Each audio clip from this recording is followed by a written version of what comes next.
Vladimir Putin has sent huge numbers of tanks to the Ukrainian border in an awesome display of military might amid reports of missiles also deployed in what has been described by the EU as a conscription campaign. And Ukraine's Foreign Minister Dmytro Kuleba today confirmed he had spoken to the Organization for Security and Cooperation in Europe, of which Britain is a member, to alert them about Russia's systemic aggravation. Footage tweeted by the Intel Crab purportedly shows scores of tanks, armored cars and other vehicles loaded on a train heading for Crimea, the region which Mr. Putin annexed from Ukraine 7 years ago. The European Union said Russia had launched a conscription campaign in the Crimea Peninsula in a move that broke international law. The EU said in a statement, "Today, the Russian Federation has launched yet another conscription campaign in the illegally annexed Autonomous Republic of Crimea and the city of Sevastopol to draft residents of the peninsula in the Russian Federation armed forces. This is another violation of international humanitarian law. The Russian Federation is bound by international law, and obliged to ensure the protection of human rights on the peninsula." Speaking today, Mr. Kuleba said he had spoken to OSCE, the world's largest security-oriented intergovernmental organization, about what he called Russia's systemic aggravation of the security situation in eastern Ukraine and Crimea. Kiev and Moscow have traded blame in recent weeks for a spike in violence in the eastern Donbass region, where Ukrainian troops and Russian-backed forces have fought a conflict that has killed 14,000 people since 2014 by Ukraine's estimate.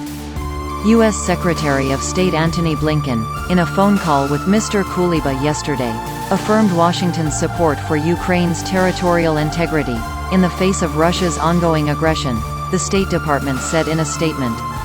Mr. Blinken expressed concern about the security situation in eastern Ukraine and offered condolences on the recent loss of 4 Ukrainian soldiers, the statement added. Chiefs of staff of the Russian and U.S. militaries also spoke by telephone yesterday. Neither sides provided many details of the call between Chairman of the U.S. Joint Chiefs of Staff General Mark Milley and General Valery Gerasimov, the head of Russia's military general staff. U.S. military readout of the call said, "The two military leaders exchanged their views on issues of mutual concern." Ukraine's armed forces said last week that 4 soldiers were killed in shelling by Russian forces in Donbass, the highest daily death total since a ceasefire agreement was reached last July. Ukrainian Commander-in-Chief Ruslan Homchik said on Tuesday Russia was building up armed forces near Ukraine's borders in a threat to the country's security.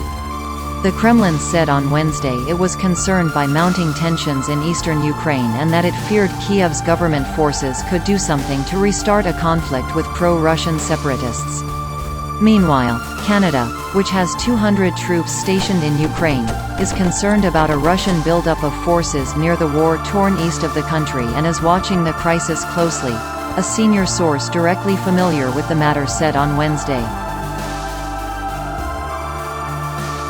An insider, speaking on condition of anonymity, said of leader Justin Trudeau, "The Prime Minister was briefed this morning on this issue, the Russian troop buildup. We view this as significant and concerning. The fact we have troops there means we are more than just casual observers." A force of 200 Canadian military trainers has been based in western Ukraine since September 2015. Canada, long one of Russia's harshest critics, said on Monday it was imposing sanctions against 2 Russians and 4 business entities in response to Moscow's illegal occupation and annexation of Crimea in 2014.